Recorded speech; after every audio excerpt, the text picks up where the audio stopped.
تو آج ہم فزکس کا ایک بہت ہی اہم تصور سمجھنے والے ہیں، یعنی کہ سگنیفیکنٹ فگرز۔ یہ جاننا اس لیے ضروری ہے تاکہ سائنسی حسابات میں درستگی آ سکے۔ چلیں دیکھتے ہیں کہ آج ہم کیا کیا سیکھیں گے۔ ہم شروع کریں گے اس کی تعریف سے، پھر اس کے اصولوں پر بات کریں گے، اس کے بعد راؤنڈنگ سیکھیں گے اور آخر میں دیکھیں گے کہ امتحانی سوالات کو کیسے حل کیا جائے۔ تو سب سے پہلا حصہ، آخر یہ سگنیفیکنٹ فگرز ہیں کیا؟ آئیے اس کی بنیاد کو سمجھتے ہیں۔ دیکھیں، یہ ہمیں بتاتے ہیں کہ کوئی بھی پیمائش کتنی درست ہے، اور اگر یہ ہمیں صحیح طریقے سے سمجھ آ جائیں تو اس کا مطلب ہے کہ ہم ڈاٹا کو گہرائی میں سمجھ رہے ہیں۔ یہ ہے اس کی باقاعدہ تعریف۔ اب یہاں دو باتیں ہیں، درست طور پر معلوم اور مشکوک۔ ان کا اصل مطلب کیا ہے؟ آئیے دیکھتے ہیں۔ ہر پیمائش میں کچھ ہندسے تو ایسے ہوتے ہیں جن کے بارے میں ہمیں پورا یقین ہوتا ہے، لیکن جو سب سے آخری ہندسہ ہوتا ہے نا، وہ ہمیشہ ایک اندازہ ہوتا ہے، ایک ایسٹیمیشن۔ یہاں ہر مثال میں یقینی ہندسوں کو اندازے والے ہندسے سے الگ کر کے دکھایا گیا ہے، جس سے یہ بات بالکل صاف ہو جاتی ہے۔ اور ہاں، ایک بہت ہی ضروری اصول یاد رکھنا ہے کہ ہر پیمائش میں صرف اور صرف ایک اندازے والا یعنی ڈاؤٹ فل ہندسہ ہو سکتا ہے۔ اگر ایک سے زیادہ ہیں تو مطلب ہے کہ نمبر ٹھیک سے نہیں لکھا گیا۔ دوسرا حصہ، 5 ضروری اصول۔ چلیں اب وہ ٹول کٹ دیکھتے ہیں جس سے ہم سگنیفیکنٹ فگرز کی پہچان کر سکتے ہیں۔ یہ ہے وہ مکمل ٹول کٹ۔ اب ہم ایک ایک کر کے ہر اصول کو ایک واضح مثال کے ساتھ سمجھیں گے۔ یہ سب سے سیدھا اور آسان اصول ہے۔ اگر کوئی ہندسہ صفر نہیں ہے تو وہ اہم ہے، بس۔ اچھا، تو ان صفروں کا کیا جو دو ہندسوں کے بیچ میں پھنسے ہوں؟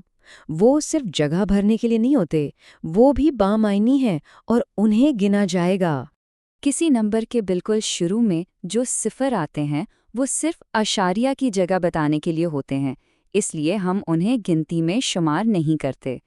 کسی نمبر کے آخر میں لیکن اشاریہ کے بعد آنے والے صفر پیمائش کی بہت زیادہ درستگی کو ظاہر کرتے ہیں، اس لیے وہ بہت اہم ہوتے ہیں۔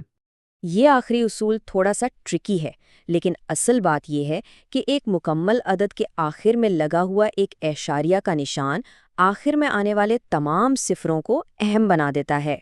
تیسرا حصہ، صحیح طریقے سے راؤنڈ آف کرنا۔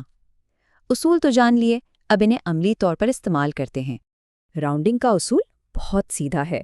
جس ہندے کو گرانا ہے اسے دیکھیں، اگر وہ 5 سے کم ہے تو پچھلے ہندے کو ویسے ہی رہنے دیں، اگر وہ 5 یا اس سے بڑا ہے تو پچھلے ہندے میں 1 کا اضافہ کر دیں۔ اس پہلی مثال میں دیکھیں، کیونکہ 2 5 سے کم ہے اس لیے ہم نے پچھلے ہندسے یعنی 3 کو بالکل ویسے ہی چھوڑ دیا ہے۔ یہاں ہندسہ 5 سے بڑا ہے تو ہم پچھلے ہندسے 7 میں 1 کا اضافہ کریں گے اور اسے 8 بنا دیں گے۔ یہ مثال بہت اچھے سے دکھاتی ہے کہ جب ہم مکمل اعداد کو راؤنڈ کرتے ہیں تو ان کی قدر برقرار رکھنے کے لیے صفر کو پلیس ہولڈرز کے طور پر کیسے استعمال کیا جاتا ہے۔ چوتھا حصہ، امتحانی سوالات میں مہارت۔ آئیے کچھ عام مثالیں اور ٹپس دیکھتے ہیں جو امتحانات میں بہت کام آئیں گی۔ امتحان کے دوران تیزی سے اور درست طریقے سے سوال حل کرنے کے لیے ان 3 شارٹ کٹس کو ہمیشہ ذہن میں رکھیں۔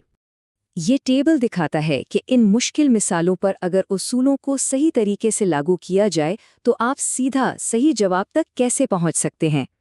تو آئیے اس سارے علم کو پکا کرنے کے لیے جلدی سے پورے موضوع کا ایک خلاصہ کر لیتے ہیں۔